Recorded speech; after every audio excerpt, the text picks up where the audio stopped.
It was another one of those days. Long hours working on a project with unreasonable deadlines and then trying to explain the impossible to the client. I've had a lot of days like this lately, mostly due to my usual work ethic and inability to say no. So I found myself at the local grocery store that evening, trying to go through whatever was left in the hot food department at this late hour in search of a suitable dinner. It was a typical December weather day in the Pacific Northwest. The morning forecast had promised 40-degree heat and showers all day, but the temperature had only risen to 37, and snow was falling in buckets. Heading toward the ticket booth, I happened to notice someone vaguely familiar coming out of the main exit. This can't be happening, I thought. I only caught a glimpse of her profile and hairstyle. Everything else was well wrapped up for this weather. I was so stunned that I didn't hear the cashier the first time. 4278, sir, the cashier repeated. Oh, yes, sorry. During the short ride home, I was stunned and immersed in thought. This was where it had all started so many years ago. To be honest, I hardly thought about her or those circumstances anymore. I had my own problems to deal with. Just 10 months ago, I had lost my wonderful wife of 23 years in a car accident. I suppose for anyone who has lost a loved one, an accident is not unusual. My wife, Carissa, was coming out of a department store where she had just purchased a Valentine's Day gift and was hit by a drunk driver who drove around everyone in a busy intersection but swerved onto the sidewalk in front of the store, hitting several pedestrians, including Carissa.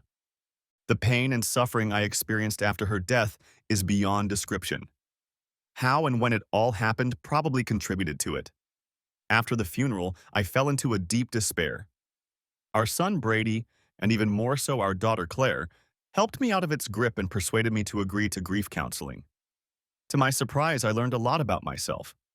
I even learned about unexpressed grief over the loss of my first wife, even though she hadn't died. I left the therapist not healed, but a more determined person. I then immersed myself in my work and haven't parted with it since. I barely had time to put warm chicken and mashed potatoes on my plate, tweaked enough to be edible, when my cell phone rang. It was my daughter Claire. Hey girl, how are you doing? I asked cheerfully. After our shared tragedy, I always made a brave face for the kids. Brady was now 22 and interning at a financial corporation in London. Claire was 25 and living only 30 minutes away from home with her husband Richard. They were trying to start a family, which pleased me immensely. Is everything okay, Daddy? She asked, and not in a good way. Of course, honey, I replied. Just a long day at the office. Why? Aren't I supposed to be like this? No. No, no, no, no, no, of course not, she replied in a half-whisper. I was immediately concerned, as my daughter had always been very understanding. What's going on, Claire? I asked. Did something happen when you were at the grocery store today? Now I was on high alert. Claire, what's going on? I blushed. Talk to me, young lady. Okay, Daddy. She tried to start again. Look, there's something I have to tell you, and it's important. But I don't think you're going to like it. I won't disturb you. Just my dinner, I told her. So if you don't mind listening to me chew, give it to me. It's because of Mom, she whispered. It was weird since she'd always called Carissa Mom. Okay. I left her alone. Go on. Not because of my mom, Claire realized her mistake. My mom, Ivy. In the same instant, panic swept over me. Anger, worry, and confusion fought for the right to be the dominant emotion at the moment. What about her? My voice was firm. She's sick, Daddy, was her short answer. Very sick. And? I wanted to say, so what? But held back. Look, Dad, there's a lot going on here, she sighed. Maybe I should come over so we can talk things over. I didn't want her to see the gamut of emotions that would surely flash across my face. I ignored her suggestion. After all, it was a bombshell I needed to hear. As far as I knew, Claire and her birth mother hadn't communicated since Claire had been too young to remember, since about a year old. What do you mean, very sick? Daddy, she switched the subject. I'm just leaving now. I'll be there in half an hour. Claire passed out before I could say a word. My stomach didn't want to accept food, but I forced myself to eat at least some chicken because I'd probably need a few stiff drinks before this night was over. Claire walked in, looking both apologetic and scared at the same time. I offered her a drink and we sat down together at the kitchen table. Okay, Claire, I said, preemptively telling her. Let's start from the beginning. My favorite daughter took a deep breath and began. So first of all, she said, I never wanted to keep this from you. I want you to know this. After I'm done, I think you'll understand. She paused and tried to squirm in her chair, getting comfortable. Mom, Ivy contacted me right after my 22nd birthday. I was shocked, to say the least. Our first conversation was unbearably awkward, but then it got easier. I had talked to my mom, Carissa, many times about her, and she supported me in maintaining some sort of relationship with my birth mother. We talked about how I could do that and still be sure that she could never hurt me like she did when she left us. My head was spinning. I didn't understand what they were talking about. Just me then, I snorted. I was the only ignorant one. I wanted to tell you right away, she replied. I just knew how much she hurt you, and I didn't want you to be mad at me for it. Carissa told me it wasn't worth keeping it from you, especially if I didn't want to potentially ruin our relationship. I was going to tell you last January, but Richard and I went on a 10-day cruise, and there was an accident right after we got back. I couldn't tell you after that. You were so depressed, even despondent. Last year you saw Christmas presents under the tree and asked when everyone would be in the room, but I couldn't tell you. I knew I lied, and it hurt because I promised myself I'd never do that to you. Go on, I said angrily, trying to stay calm. We talked from time to time, she continued. We talked about what she did to us and why. She would often apologize, and I would get angry and say it was a little late. She never apologized to me. Anger made me petty. That's for sure. And it's a good thing, because I would never accept them. I know, Daddy, she said soothingly. That's partly why I didn't tell you. Carissa helped me realize that it wasn't about you being mad at Ivy, it was about you and me being together as father and daughter. Anyway, last summer Ivy called and I knew right away that something was wrong. She was upset and told me that she had been diagnosed with stage 3 pancreatic cancer. Of course, she was terrified. I went with her to some of her appointments. I attended the first round of chemotherapy. This was news to me. I was suddenly angry at Carissa for not saying anything. I was angry at my daughter. Why did you go? Where's her cool husband? I couldn't help myself. He left her years ago, Daddy. So what does she want from you? Or me? I asked grumpily. She made her bed. I'm sorry, but it's true. It has to do with the fact that I saw her at the grocery store today, right? Does she need money or something? No, Dad, Claire said with a wistful look. She needs companionship. I grinned, then laughed out loud. The best I can do is money. She's lucky to get that. She doesn't need money, Claire corrected. She's got plenty of it after dating that asshole Lucas. The phrase made me sit up sharply in my chair. The mere mention of his name could send me into a blind rage. Lucas freaking Fry, the man who stole my wife Ivy from me. The fact that I could still feel it struck me to the core. After everything I'd learned in counseling, it was exactly what I was going for. No, Ivy had not been stolen, kidnapped, or forced. She went willingly. An asshole is what I had nicknamed Lucas Fry over the years. There was no negative influence or desire to immortalize him in a derogatory way. I simply hated the man with my entire being. Claire saw that things weren't going well. She was fanning the embers of a fire that she thought had long since gone out. I knew my daughter better than anyone else in my life, including Carissa. There was pleading in her eyes, even as she tried to find a hint of compassion in mine. I don't know why you're asking that. I brushed the thought away and walked in a different direction. Claire, why are you asking me to do something you know I can't do? Did she put you up to it? Claire was silent, her lips pressed together.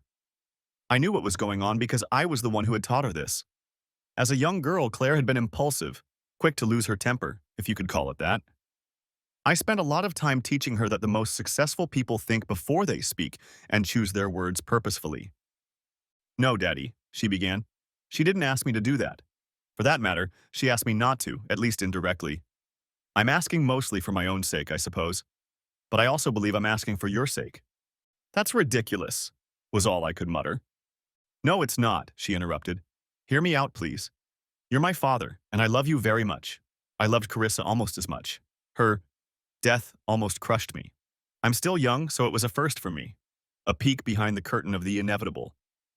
Then I thought about how hard it was for you. Even at your age and with all the obstacles in your life, including Ivy. And even though Ivy and I are not close, she continued, she's still my own mother. When she's gone in the next few months, everything I've ever needed in a motherly sense will cease to exist. Carissa, and soon Ivy, will cease to exist. Of course, I will still have my wonderful father Richard and soon my own family. The duties and responsibilities of matriarch will fall to me, and never again will I have a mother to guide me. At the last sentence, she sobbed, and I instinctively rushed to her. I cradled her head against my chest as I had done 1,000 times before, and let her cry. As she cried, I thought about a lot of things. What Claire was describing could be compared to what parents experience when their children leave the nest, going off to college or somewhere else. Almost everyone I've ever talked to about it had at least one thing in common. They never saw it coming, even though it was there from the beginning. A child goes to school, and deep down, we all know what's coming next, but we don't think about it or don't want to think about it. Then one day the child comes home with a pile of brochures, and it's like waking up and having a glass of cold water splashed in your face. That's exactly what happened to me and Carissa. Claire was my daughter and Carissa's stepdaughter. She adopted her, so it was more than that. Brady was our biological son, and although we knew he would be gone soon, like Claire, we weren't emotionally prepared for it. For Claire, at such a young age, it was a painful part of the life and death she was going through. But I couldn't let her feelings on the subject govern mine. She looked up at me, no longer shedding tears, and kissed my cheek. Then she got up to blow her nose and fetch a glass of water.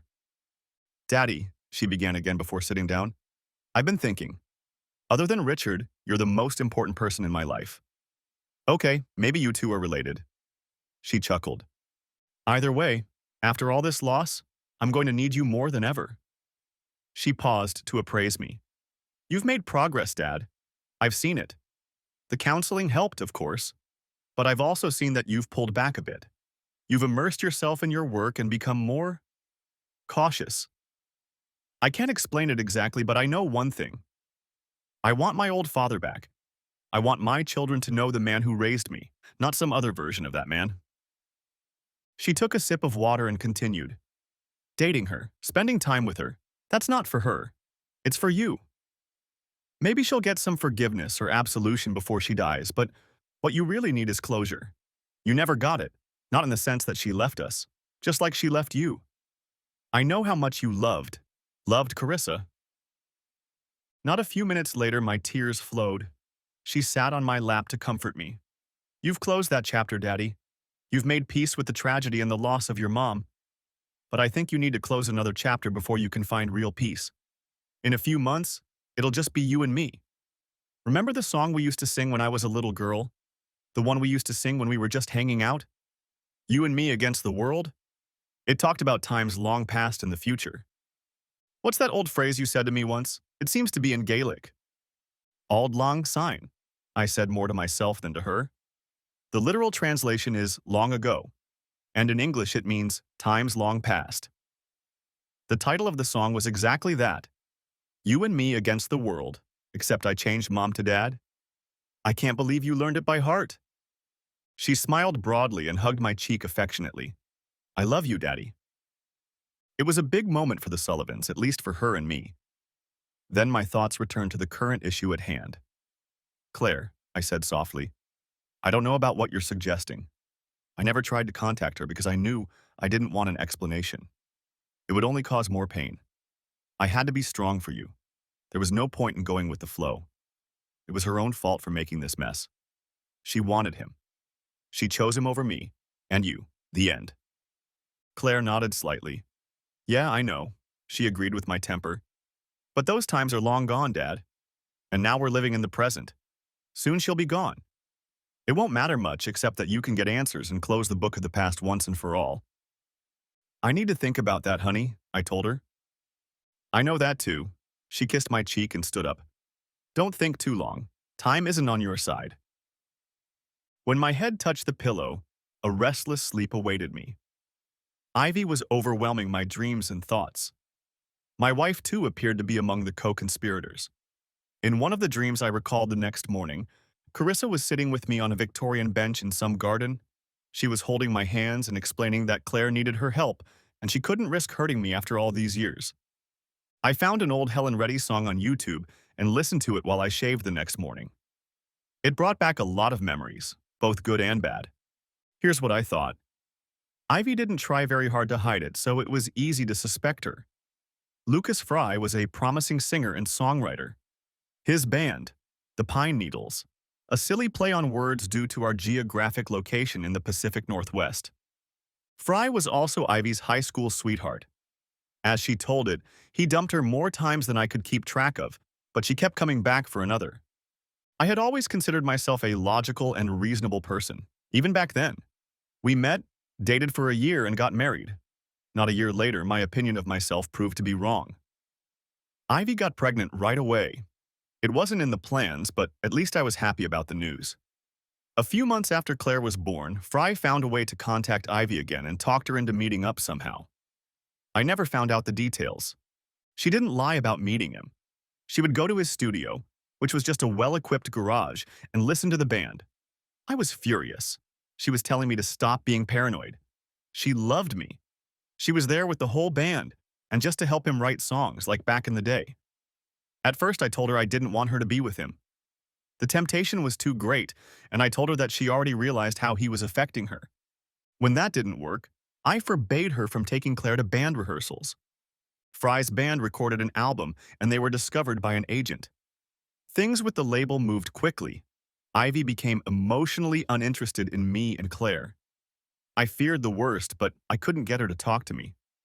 I came home from work on Christmas Eve and found some of Ivy's bags packed and standing in the foyer. She was in the bedroom packing the rest of her things. I just stood there looking at her, hesitant to say out loud what we both knew it meant. I have to go. She tried the delicate approach. I didn't tell you the whole truth. I couldn't. I have real feelings for him, and I need to find out once and for all what those feelings mean. My little imperfect life shattered at her revelations. I thought of everything I could have done to prevent this moment, including beating one or both of them to a pulp. Ivy ignored my anguished look and struck a pose. They're starting a small tour of the Midwest in 2 days.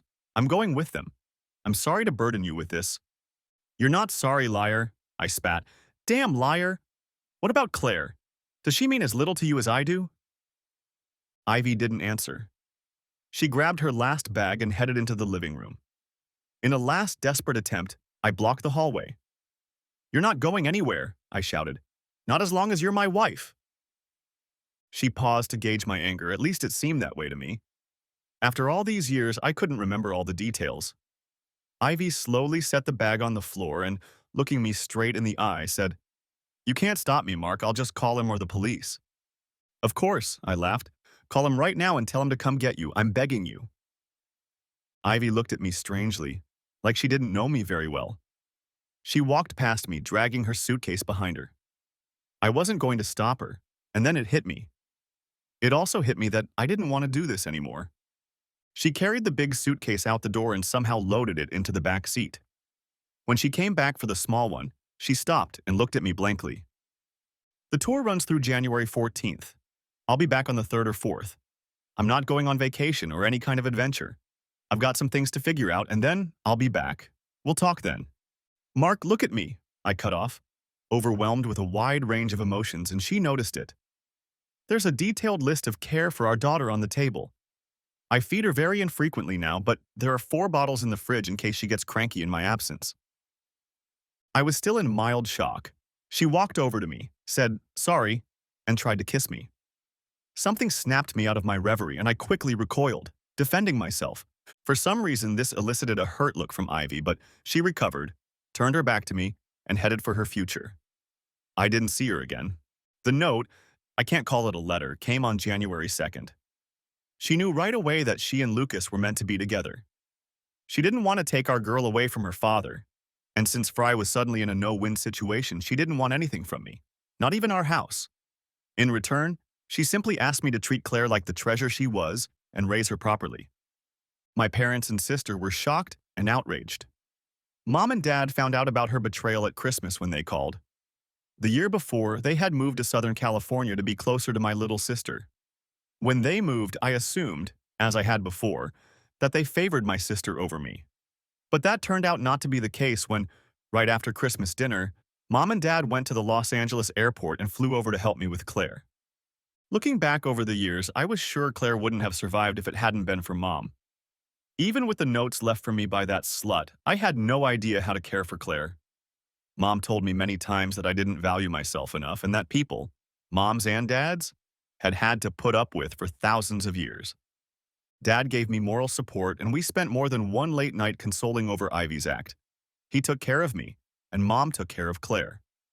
The day after receiving Ivy's note, Dad told me to take it to a lawyer and begin the process of filing for custody of my daughter and laying the groundwork for declaring her abandoned and neglected. Strangely, I didn't hear a word from Ivy's parents. They never seemed too interested in me, although outwardly it didn't show in any way. I could feel it rather than see or hear it. Perhaps they thought Ivy had changed her residence. A year and a month later, I met Carissa at a specialized daycare center for single parents with children under 3.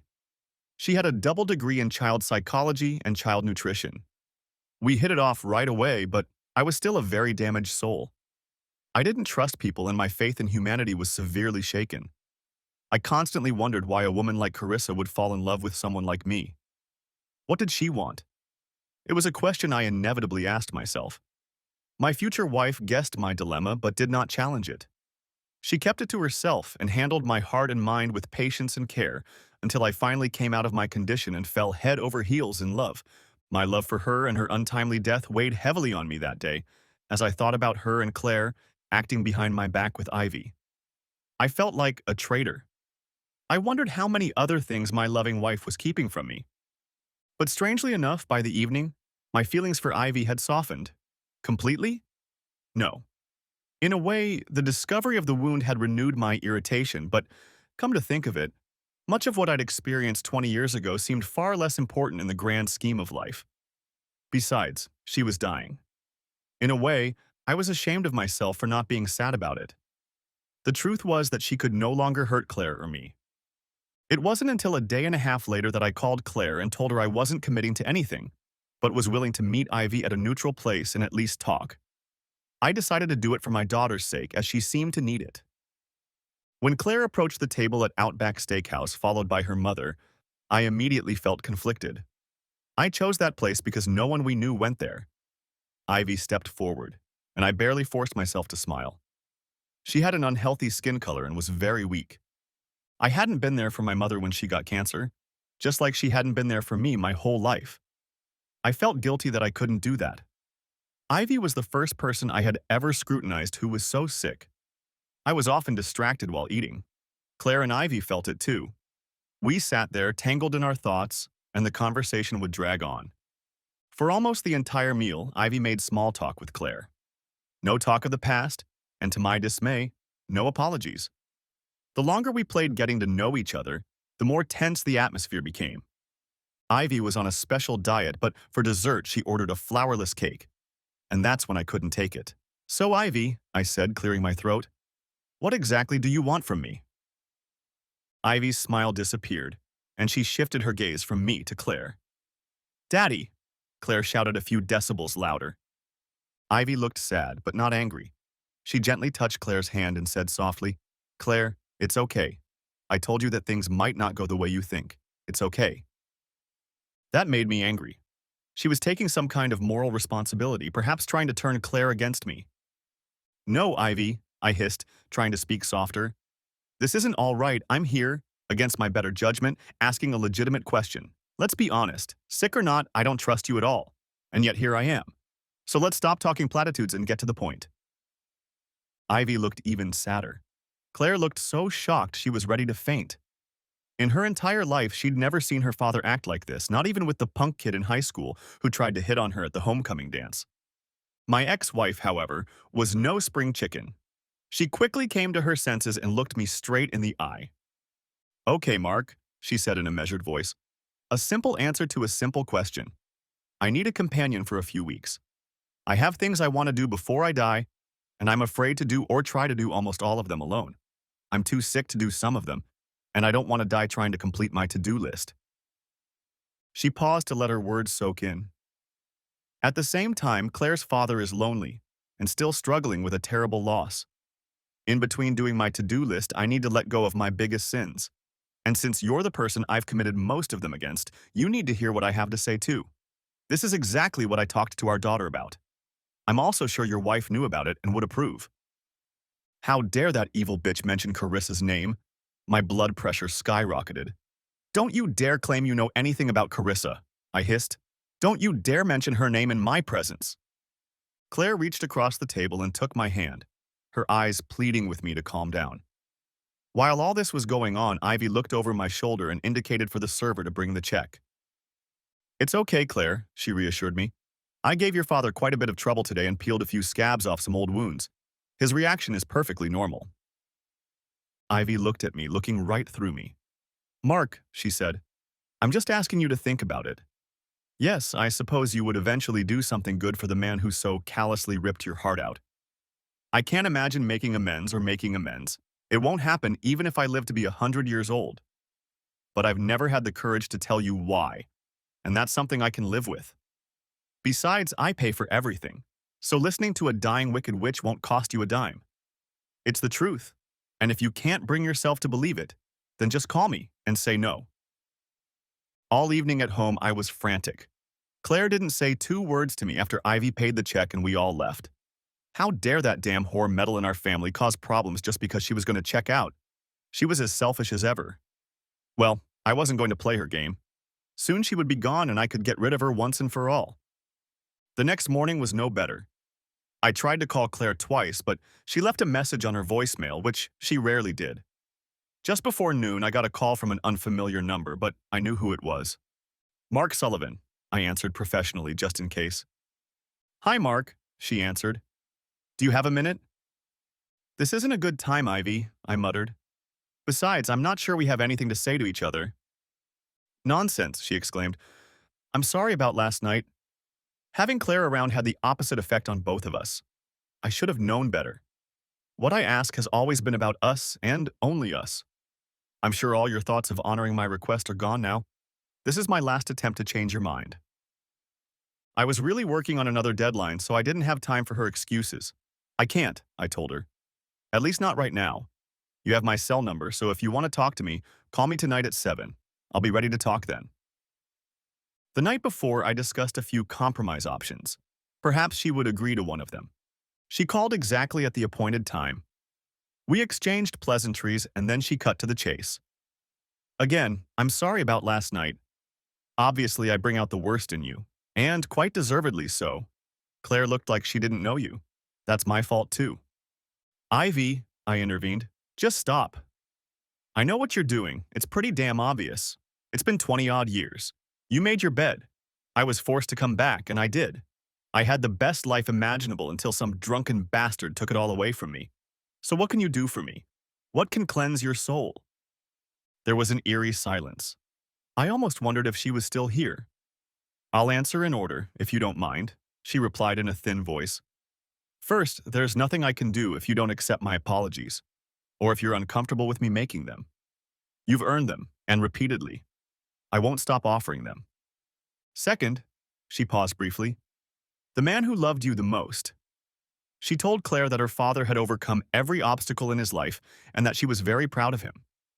If there's anything left unresolved, it's what happened between you and me. I have no idea what it is, but I'm guessing. And if I can help you become whole, it will be the least I can do before I die. I said nothing, and she finished. And finally, I doubt anything can cleanse my soul. But on my wish list is the possibility of my own redemption. I am selfish again, if only to explain myself to the person I hurt the most, and perhaps give them something they need to complete. I pondered her words. I told her that I had my own business and I couldn't just take a month off to chat with her even if I wanted to. I told her that any time we spent together would be mostly for Claire's benefit. I told her that no matter what she's said, she shouldn't expect forgiveness. I then laid out the parameters. Ivy said she would think about my proposal, but was 99% sure she would accept it. Later that night, Claire called me and began with a heartfelt apology. "Daddy, I love you," she told me. "I'm really glad you decided to give her a chance, but I also never knew how angry you were at her." "Don't get your hopes up, honey," I said. "We have a lot of baggage, and neither of us can predict the exact outcome. I might even end up being angrier at Ivy than I've ever been. The next day, Ivy texted me and agreed to my terms. It was the strangest contract I had ever been involved in. I gave Ivy a choice of two, just two, items from her wish list. I wasn't going to spend the entire month with her. She asked for one more. Will you let me spend at least part of Christmas with you and Claire? That was it. I either lost my mind or was unexpectedly generous and let her. She chose one simple request. I was to accompany her at sunset to the top of the Space Needle. This request seemed suspicious to me. She could have easily taken a plane to Seattle. We lived only 3 hours away by car. Ivy could have taken a cab or Uber to the park and taken the elevator down.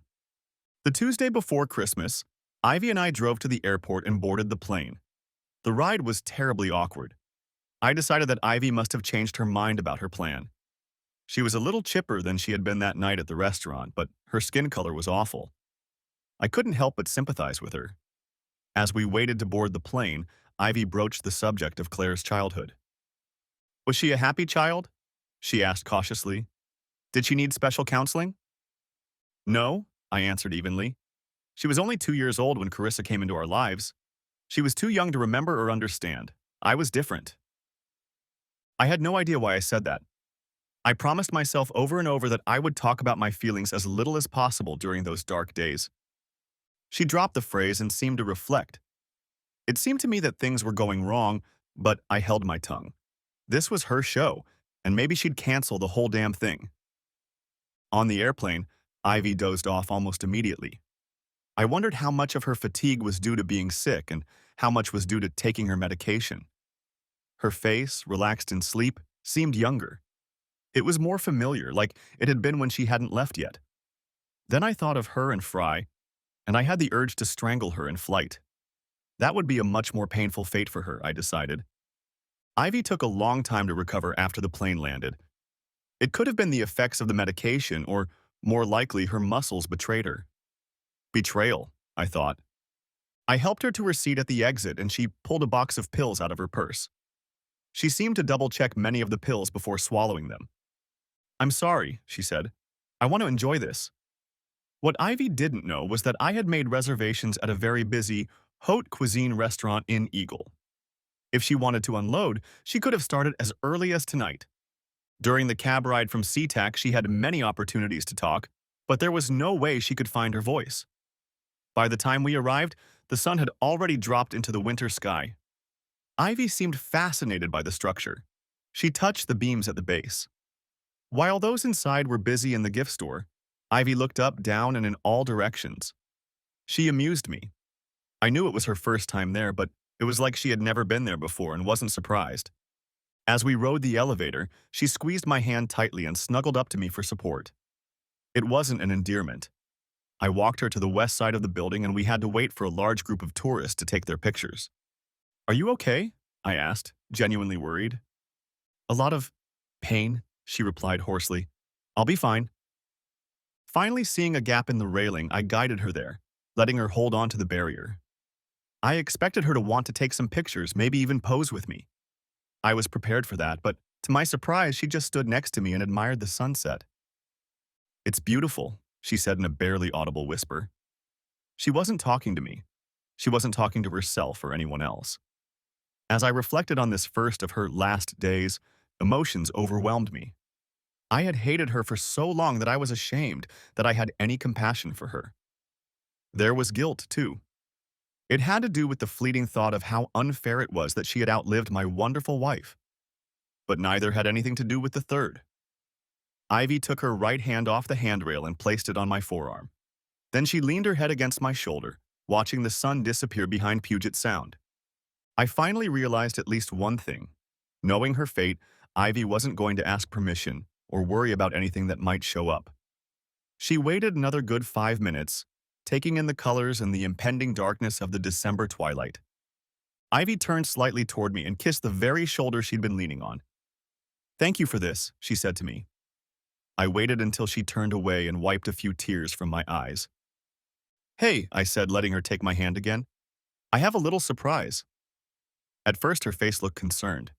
Then her eyes widened when I told her about dinner. After making sure she was ready, we headed to the restaurant, and as I had already found out, the owner seated us at a table right away. Ivy asked me the time, and when I told her the time, she pulled out the pillbox again and began her regimen. The conversation became more animated, but still forced. She wanted to know how I had managed to build the business so well and still take care of Claire. I told her about my parents' arrival that first Christmas. She seemed to forget that Carissa had come into my life shortly after she left me. How long have you two known each other? It sounded sudden. I immediately caught her gaze. How long had you known about me and him before I left? I suspected. I took a deep breath and continued. It wasn't that you were hiding it, more like shoving it in my face. I tried to pretend it didn't happen. Ivy nodded slowly, mulling over her next words. It was more guilt than anything else. She said it so nonchalantly that I was taken aback. Hardly, was all I dared to say. Yes, she said very quietly, probably not wanting to overexcite me in a crowded place. I was very confused. Maybe not, more like I was a very confused monster. But I still knew what was right and wrong. You were my husband, and I was supposed to fall in love with you. We had just had our first child together. Every time I tried to justify to myself how I'd screwed it up, my thoughts went back to him. Come on, I said reproachfully. We're here as part of an expedition. You can at least humor me a little. In fact, I can't think of a single reason why you would lie, cheat, or mislead me or yourself anymore. It doesn't make any sense. She realized I was talking about her imminent demise. Her attentive face suddenly contorted as if she had been inoculated with a cucumber. After a moment, she surprised me. Yes, she said. You're right. Some habits are hard to give up, especially if you're constantly lying to yourself. She must have noticed the change in my gaze. Mark, please do me a favor. No matter how much time we spend together, please, when you see bullshit, call me that. I should have talked to you then. Okay, I replied. When did you decide to leave with him? The question surprised her. I wasn't going to be the only one. Fry found out about the tour 4 days before Christmas. He asked me to go with him. He said he loved me, and that we could never work out our feelings if I spent an hour or two with him and then went home to my family. I made my decision on Christmas Eve. I was scared to death, but I had to know. Of all the things she said or acknowledged, what struck me was that she used his last name. It was inappropriate. Maybe it's time to address the BS again, I said. You were in love with him long before you met me. No, Mark, she replied. I was in love. He also scared me. There was an unspoken danger in him. I mistook that feeling for love. Fine, I said angrily. You never came back. Care to explain that? I'll explain, she told me, but not today. We finished our meal in complete silence. Ivy confessed that she'd used a private investigator to find Claire a few years ago, and sometimes followed her around just to observe. I didn't know what to say to that either. The confession was borderline creepy. The car ride was again tense and a little wordy. She slept on the airplane, and so did I. It had been an exhausting day. Claire asked me how the day had gone, and I held back. I needed to rethink a lot of what I had seen. Claire continued to insist. I did something I never thought I would do. Claire, damn it! I pounced on her. Can't you just leave it alone? I don't want to talk about it. I've already told you that it might not go the way you think it will. For God's sake, it's none of your business anyway. My daughter abruptly ended the conversation, but not before I heard her stifle a sob. I had never treated her like this before. I apologized over and over again via text. She wouldn't return my calls. Honestly, I didn't know what to expect when I woke up Christmas morning. I certainly felt sorry for myself and didn't know if I would see my daughter and her husband. If not, it would be the first Christmas of our lives. I blamed it on Ivy too. But at 11:30, Claire walked through the door so happy, as if nothing had happened between us. She rushed over to me and hugged me tightly, exclaiming, "Merry Christmas." She whispered in my ear, "I'm sorry, Daddy," and Richard walked over to give them a hug. Behind them stood Ivy, unsure and a little confused. "Merry Christmas, Ivy," I greeted her warmly. Her face lit up brighter than a Christmas tree, and she stood with her arms outstretched in case I wanted to take her up on her offer. I hugged her, glad I wouldn't be alone on this special day. After the greetings, Ivy moved into the kitchen and seemed to start familiarizing herself with the surroundings. I threw her a questioning look. "Claire said we're having ham for dinner," she said with more excitement than I expected. Which side were you going to cook it on? I looked at Claire, then back at Ivy. Mashed potatoes, I answered, and peas. My ex came closer as if she wanted to give me another hug. Mark, she asked affably, will you let me make one last holiday dish? What could I say to that? Sure, I replied, stammering slightly. Let me know what you need help with. Well, we can all help. For a moment, she looked a little stunned, as if I doubted her abilities. But that immediately changed when she realized that I was just being kind. At least kind enough to let her boss her around in my kitchen. As soon as we were done with that, Richard went to the car and brought in several bags of groceries. I helped unpack the numerous side dishes and desserts that weren't on the menu. Judging from our trip to Seattle, I didn't hold out much hope that Ivy would be up to the task. When I saw the canned pumpkin for the pie, I was sure of it. However, Ivy surprised us. She fought through the obvious pain of the morning and afternoon and immersed herself in cooking as if it was the last meal of her life. And then it hit me. I spent a few emotional minutes hiding in the bathroom trying to gather my thoughts. Grieving for her confused me, my compass. Just before the pitch, Ivy began to run out of steam. It was obvious she was frustrated to the extreme with her limitations. I decided to step in to help, but Claire gently touched my shoulder. Go keep Richard company, Dad, she said in a half-whisper. I'll manage. It took Ivy a long time to clean herself up in the restroom. I was so concerned that I decided to check on her by asking through the door. I'm fine, Mark, she said. I'll be out in a minute. Dinner was exquisite. She'd never cooked anything even close to similar when we were married. Wow, Ivy, Claire praised. Where did you learn to cook like that? My ex-wife seemed to ponder what to say and how to say it. After I left, she paused again, I decided I was going to start doing something I liked or had always liked. I took cooking classes for 2 years and then attended a local culinary school for 2 semesters. You're very talented. I didn't know what else to say. It was a shame that now, after everything, she was so successful. Of course, I never found out when she dumped the jerk or if he dumped her. We won't talk about that tonight. After getting cleaned up, we sat down in the living room and Claire started handing out gifts. She handed me a card first. I was curious because we always had a tradition of opening gifts first and then cards. Inside the heart card was a black and white photo of a sonogram. I looked at it perplexed. Yes, Daddy, she squeaked excitedly, jumping into my lap. You're going to be a grandfather. A murmur went up all around, congratulations sprinkled in. I hadn't seen a smile like that on Ivy's face since she'd left a few months ago. When Claire started handing out gifts to Ivy, I felt a little awkward. Richard, being a handy guy and a newly minted father, opened a $2,500 Home Depot gift card. He turned to me as if asking permission to accept it. I sat motionless. Claire's gift had turned into a damned gift. There were actually 2 gifts. The first was $1,000 worth of diapers. Claire didn't like it, but Ivy wouldn't be the first parent or grandparent to give such a gift. When Claire found she had to open another one, she looked reproachfully at her mother. Inside was a felt box containing a Tiffany necklace of Akoya pearls, a piece of jewelry worth between $2,500 and $5,000. No, Mom, she stammered. Ivy, I can't accept this. It's too much. The unspoken words rang louder.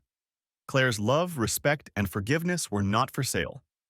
Ivy realized it immediately as a few tears rolled down her cheek. Ever since I allowed this little party to take place, I kept thinking about what gift to give Ivy. The option I kept coming back to the most was the biggest lump of coal I could get. I also considered not getting her anything at all. But at that moment, I decided to offer something that was somewhere between 5th and 10th on my list. I excused myself to the bathroom while the 2 women quietly debated the merits of the gift. I returned with a small wrapped box and held it out to Ivy, interrupting the ongoing argument. She looked at me stunned. Soon I could make out a recognizable object in the unwrapped box. It was the kind of thing you'd find at a game or novelty store. Ivy immediately guessed that the item belonged to our generation, not Claire's generation. It was an old game that lovers exchanged after a wedding or on Valentine's Day. A bunch of coupons giving each other something of value, sometimes redeemable. She looked at me with anticipation and fear in her eyes. She realized that the contents could be good or weird, or they could bring the holiday to a quick end. Carefully, she removed the lid. Inside lay a lone coupon. It read, "One free life mistake repellent. You are forgiven." Ivy rolled her eyes. Claire and I quickly shortened the distance, with me getting to her first. She didn't pass out, but without my intervention, she would have fallen off the chair. Richard ran to the kitchen for a glass of water, and Claire knelt in front of her mother, asking if she was okay. We didn't get to Richard in my presence until 30 minutes later. Next chapter. Claire hugged me in the back seat of our car, saying goodbye to me and more. Richard helped Ivy down the cruise ship gangway and waited for the steward to return with the wheelchair. "Try to have fun, Daddy," she said affectionately. "And please, whatever happens, don't kill her." She smiled mockingly, cupping my cheeks with both hands. I smiled back. "I'm not promising anything, sweetie," I replied half jokingly, half seriously. "Seriously, Daddy." Her smile dissipated. "There's no point right now." Of course, she was right. Ivy was in decline, and we'd all seen it over the last week. Christmas had started out with a burst of energy for her, but it had been hard at the same time. She only had 2 days to recover before traveling, if she could recover at all. The same steward gave Ivy a free ride to our room in the bow of the ship. I guessed that in a way Ivy wanted to look forward instead of looking back. She was due to embark on a new journey in a few weeks, if you believed in such things. Getting comfortable, I asked what she wanted to do. "Can we look around the ship?" she asked, "and wave to the people on the dock when the ship pulls away?" Partly she reminded me of happier days before. Partly she reminded me of Claire when she was a little girl. When I offered her a chair, she immediately declined, but I was ready for it. "The ship is as long as 3 soccer fields, Ivy," I told her off. "Do you want to have fun and see everything? Or do you have to stop for a break every 10 minutes? She hesitantly agreed. I got the impression she wanted to hold my hand rather than push me along behind her. But for the next few hours, I did push her. On the senior deck, she rose from her chair to play shuffleboard with me. Otherwise, it was a solemn and awkward day, comparable to our trip to the Space Needle. There was still an 800-pound gorilla looming over us. I tried to pamper Ivy. Perhaps that's not quite the right word. As we stood on deck watching the ship round the Canadian coast, it began to snow. I tried to take off my scarf and wrap it around her to keep her warm. She emphatically told me to stop. She didn't want that. Other incidents throughout the day were akin to annoyances, childish outbursts. I was beginning to curse myself for agreeing to accompany her. For dinner, we ended up at the first mate's table. Even the money Ivy had swiped from that asshole on the way out didn't help us get a seat next to the captain. When Ivy ordered an after-dinner cocktail in addition to the wine we'd already had, I wondered if that was a good idea. The look I got along with the bloodshot eyes told me I had overdone it and embarrassed her. She continued her conversation with the couple to her right, ignoring me for the rest of the meal. When people started to leave the table to dance or look around, I asked, "Are we ready to go, Ivy?"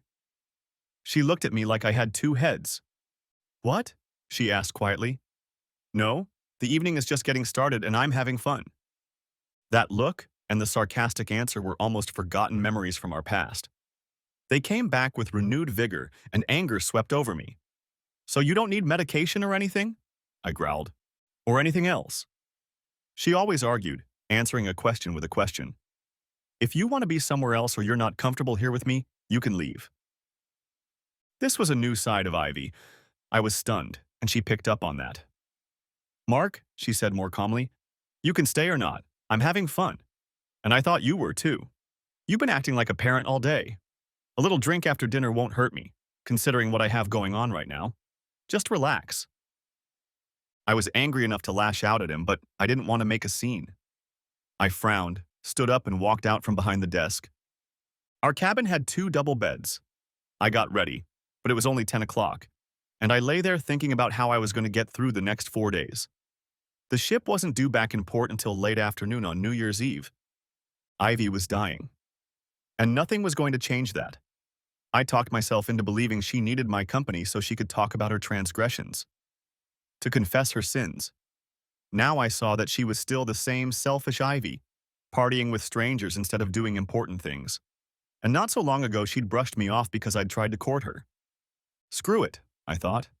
I can use the size of the ship to my advantage for the next few days, and she'll find someone else to wag her weak ass. Somehow, I managed to fall asleep.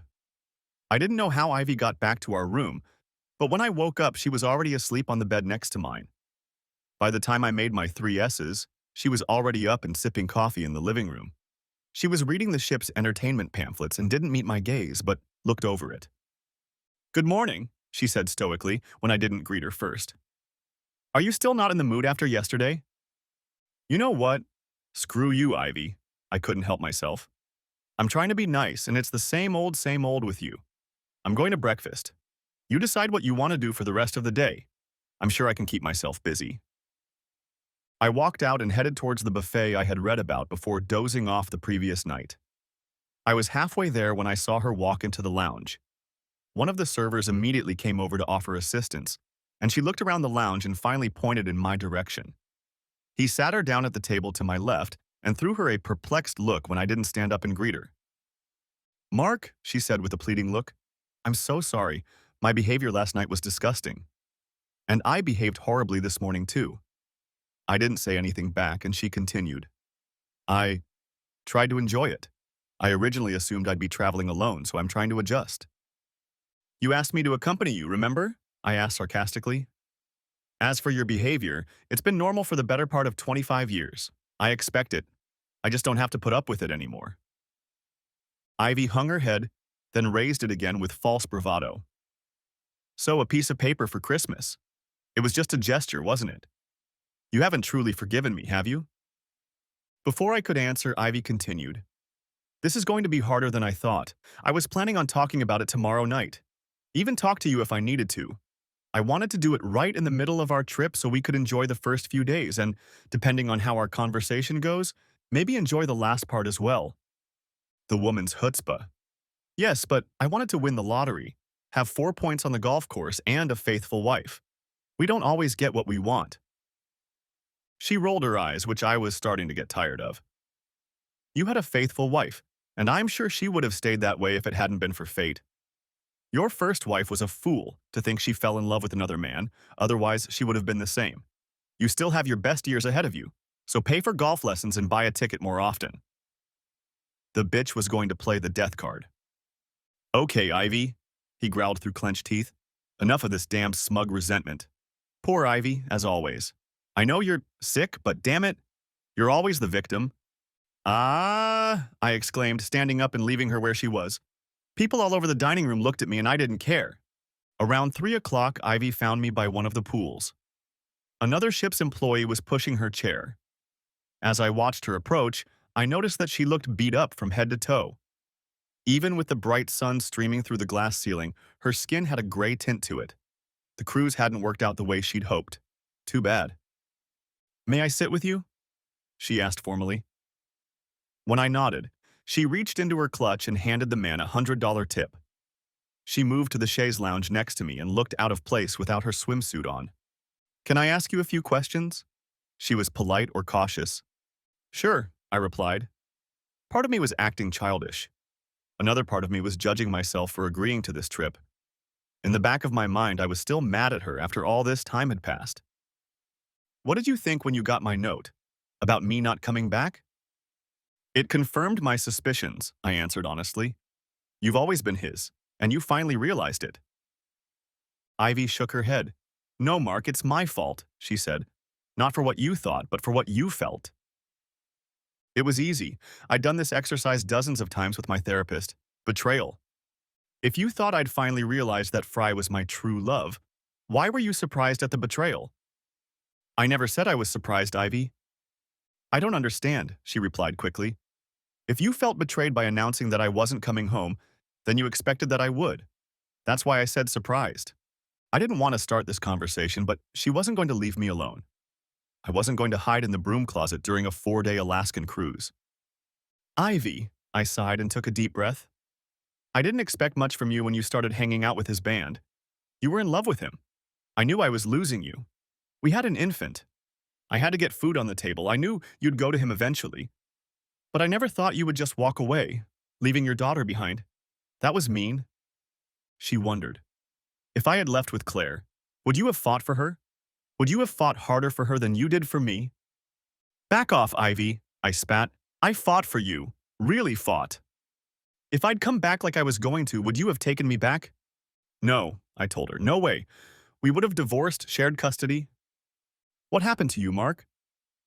What are you even talking about, Ivy? I was on edge again. Nothing happened. Everything happened. Be specific. One day, she said, when I was talking to Carissa, she said something that struck me. She described you as a cautious, timid, stable, and considerate person. What struck me was that this was not the man I married. It wasn't you at all. So what happened? You freaking happened. I needed to calm down.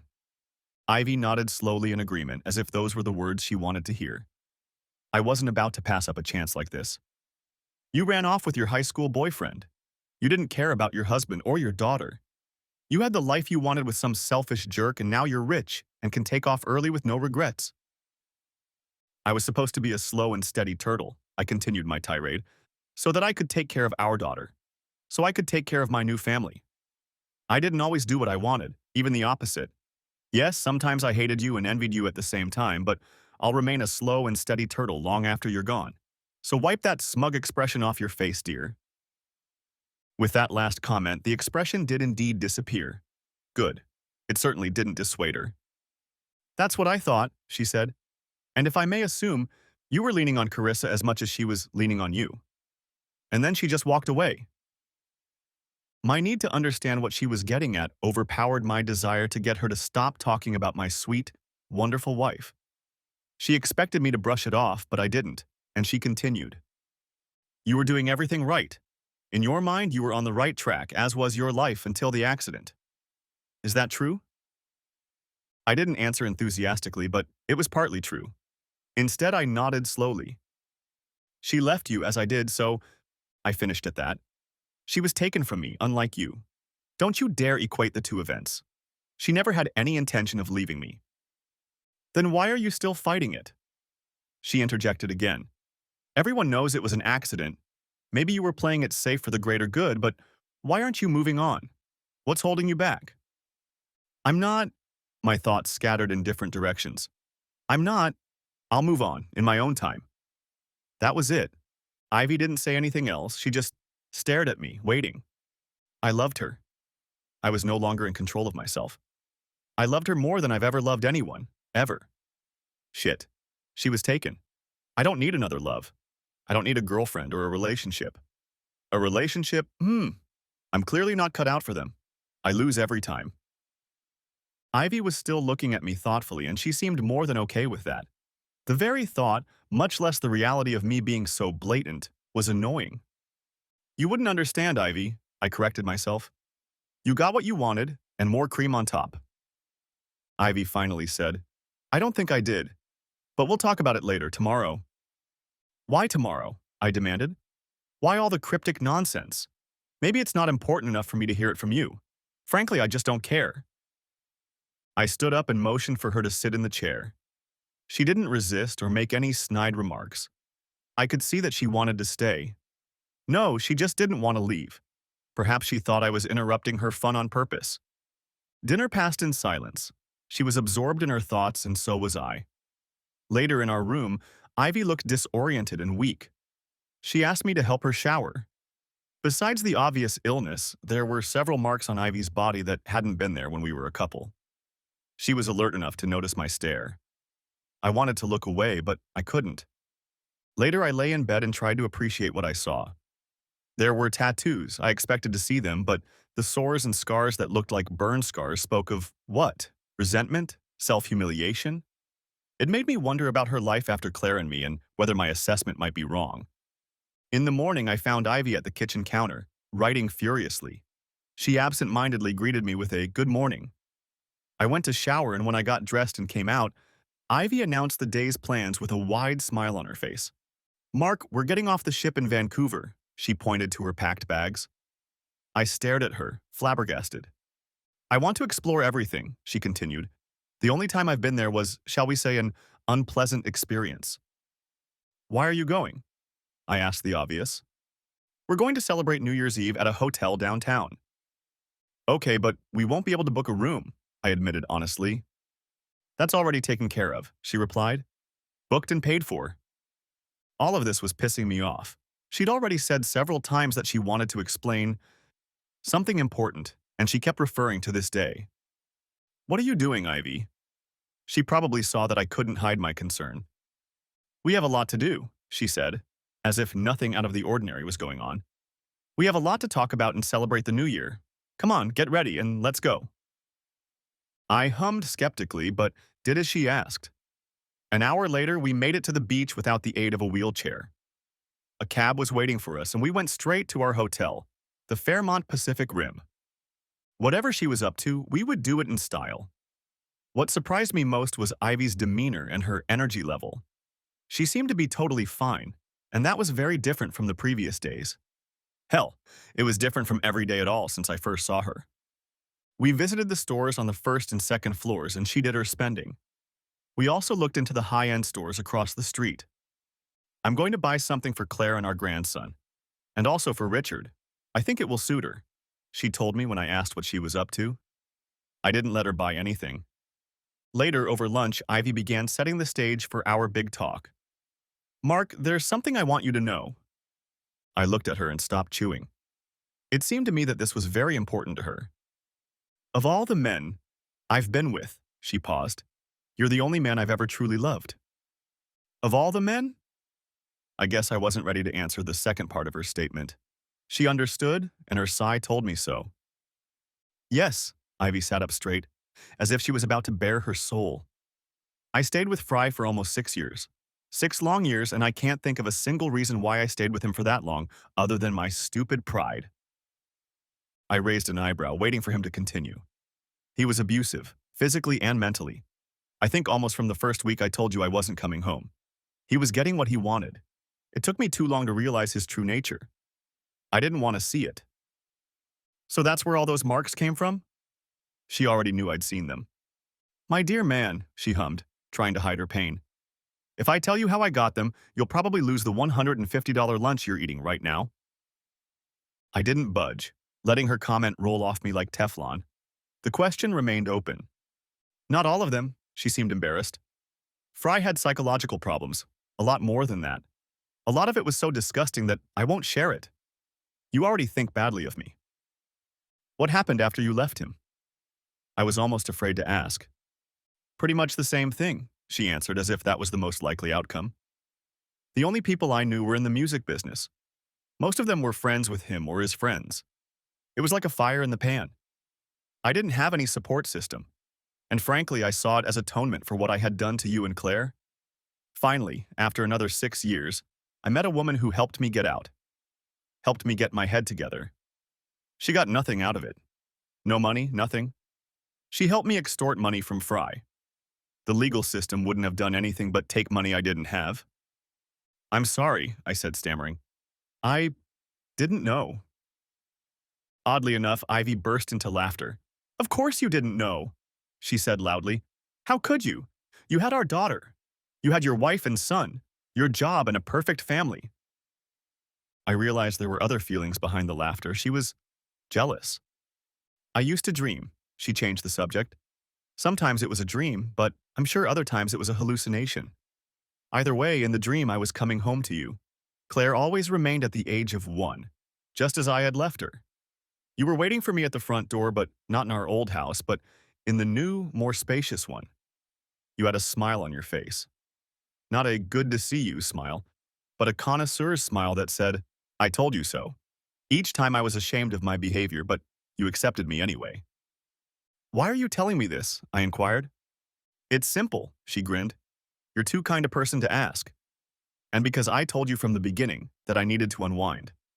By and large, it will help you more than it will help me, I think. I had nothing more to say. Maybe I was afraid to speak. The conflict was insurmountable. She'd gotten exactly what she deserved, and no part of me felt triumphant about it. For dessert, Ivy ordered cream bral-e.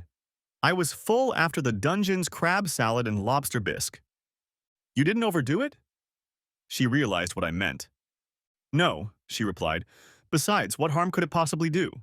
I'm sitting here with you, enjoying the end of a year and the beginning of another. I mean what I see. Who am I to talk? She took a bite and muttering, continued her ramblings. After I got out, she said, Well, I spent most of my time trying to get better. I had to get clean first. Clean and sober in my case meant I went into rehab, and clean meant I had to get my STDs under control and then get cured. I spent a year there, and it's a good thing Brianna, my friend, helped me get the money out of Fry and the band, because that place wasn't cheap. She continued to scoop up the velvety substance, and I waited. After that, she looked up at me. I became a recluse. I experienced every wild, outrageous thing I could imagine. Most of them were bad. STD drugs saved my life but crippled my immune system. It's not good when cancer is hereditary. She picked up the last remnants of her meal with her fork and savored them. That's my story, and I'm sticking to it. Ivy gave me a few more details I asked her for. We sat in the restaurant long after we finished. I expected her to take a nap to welcome the new year. Once again, her stamina surprised me. Ivy wanted to go to the casino, saying she had never been to one. This struck me as no less odd than all the other revelations of the day. When we got there, Ivy handed me $300 in cash and told me we had to be conservative so we wouldn't go broke. I told her I thought she was rich. She laughed. Not rich, Mark. Just well off. We played the machines for 2 hours. She won $300, and I had to laugh at the irony. I don't like to dwell on the details of that night. We ate and danced and welcomed the new year. We drank to innocence and we drank to now. At midnight, we sang Auld Lang Syne to the best of our lungs. Those in attendance were excluded. It was a wonderful distraction from what my life had become. I expected to have to carry Ivy back to our room, but she managed on her own. I wondered if it was muscle memory left over from those wild days. We settled into bed and I lay there, reflecting on the past day as she climbed into bed with me.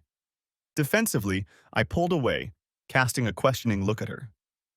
"Please, Mark," she said softly but insistently. "I want nothing more than a hug. This is our last night, and I want to fall asleep next to you, at least one more time." I gave up. Why, I'll never know. I had 100 good reasons not to, and I was ready to lay it all out for her. But I didn't. In the morning, I woke up before she did, and quietly went to the bathroom to do my morning chores. When I returned 25 minutes later, I found her there, still sound asleep. I was about to go make us some coffee when suddenly it hit me. A slight odor of urine. I walked over to her bed. The sheets and comforter were up to her neck. I carefully pushed them aside. As gray as her skin had been over the past month, the color I saw scared me enough that my heart skipped a few beats. Her face was cold to the touch. I put my ear to her nose, even though I already knew what I wouldn't find. My fingers found no pulse. The next few hours passed in turmoil. Police, paramedics, medical examiner. I was questioned, or rather harassed, until one of the officers found the information Ivy had written down in her purse. She told me about her illness, gave me doctor's contact information, and explained that we had one last holiday left to celebrate her life. It was over the top, but she made it clear that she knew she could pass away during our time together and that it wasn't my fault in any way. After reading what she wrote, the priest actually dressed Ivy, which amazed me. I didn't think this could happen in the US, even with a note. After Ivy was wheeled away on a gurney and the others left, I sat on the couch depressed and cried. Damn, Ivy, what a selfish bitch she had been all the way. Nothing like leaving with a bang. But then I thought about it. Really thought about it. Why was I here? What was the point of this? Then I cried even harder. Then I realized that I had been sitting here for a long time. The clock read 4 o'clock in the afternoon. I had to call Claire. That conversation lasted another hour. The front desk didn't even bother me to check out. Why would they? I rummaged through Ivy's purse since I'd already decided she'd picked her own ticket. There was nothing in it. But in her suitcase, I found a letter addressed to me. Mark, if you're reading this, I owe you an apology. It seems to be the story of my life. I'm so sorry. I'm sorry for every little thing. You're the best person I've ever known, and unfortunately, I've known too many. Because of that and because of everything I did to ruin your life, I had to take the risk. Something good had to come out of all the heartache I caused, and this story had to have some kind of happy ending. That's why I invited you along. You deserve a happy life, despite what happened with Carissa and all the other shit that's been dumped on you. That's why I took the risk. I did it for our daughter too. Mark, Claire needs a father. You're all she has left besides a great husband. Our grandchildren will need you, too. Not half of you, more like all of you. They'll need what Claire needs. The best man in the world. You may not think you are, but Claire and I do. No, she had no idea I had ulterior motives, so don't blame her. If I could take it all back and start over, I would. I've made so many terrible decisions, and I've had to pay for them. You have the rest of your life to live. Please don't dwell on what I did. You lost your wife, but you also lost a partner and confidant. You had a pillar, but it's been taken away. Please find another support. Don't get bogged down in the work you do mostly alone. Please don't be alone. You're not me, and you deserve better. To help you out a little, in my will you will receive $2.5 million. I am leaving them exclusively to you to dispose of as you see fit. I trust you to take care of Claire because you have always taken care of her. Help yourself. Find something you're passionate about and pursue it. My undying love, Ivy. It was snowing heavily the morning of Ivy's funeral, and the dampness made our mood even worse. I hugged Claire tightly while the Reverend read the passages. Afterward, Claire said a few kind words. We were the only ones present, and as we turned to go home, the snow turned to rain. Ivy had successfully accomplished her mission. Claire and Richard had a beautiful son, Mark II, very much like Claire's mother.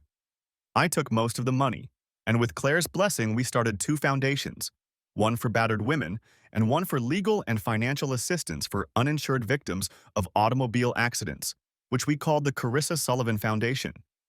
Brady moved back to the States and became the director of both foundations. Even though we had additional jobs, we strived to spend more time together as a family. By the time I turned 65, both of my children were married, and I had 4 little grandchildren to dream about. In her final days and hours, Ivy embodied the concept of selfless care for others. In my eyes, and in Claire's eyes, she deserved at least some redemption. I'll never be entirely sure if this was her plan, or if her true intention was to make amends by helping me through Carissa's death. Either way, it worked. The end. Thanks for watching. I hope you enjoyed it. Subscribe to my channel and stay tuned for the next videos.